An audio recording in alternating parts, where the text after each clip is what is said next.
இந்த ஃபாத்திமா ரலியல்லாஹு அன்ஹா தன்னுடைய மரண நேரத்திற்கு முன்னால் தன்னுடைய சகோதரி அஸ்மாவை அழைத்தார்கள். யா அஸ்மா, ஒருவேளை நான் மரணமாகிவிட்டால், என்னுடைய கஃன் துணி போற்றப்பட்டு விட்டால், பகல் நேரத்தில் அந்த செயலை செய்யாதீர்கள். இரவுடைய நேரத்தில் அந்த செயலை நீங்கள் செய்யுங்கள். அப்போதுதான் ஆண்களுடைய பார்வை என் உடல் மீது போற்றப்பட்டிருக்கும் அந்த கஃன் துணி மேல் கூட விழாது என்று சொன்னார்கள்.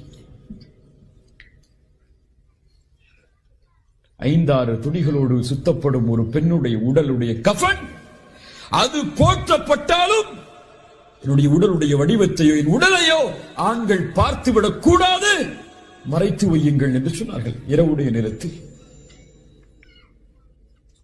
கண்ணியத்துக்குரிய அன்பு சகோதரிகளே, கொஞ்சம் யோசித்து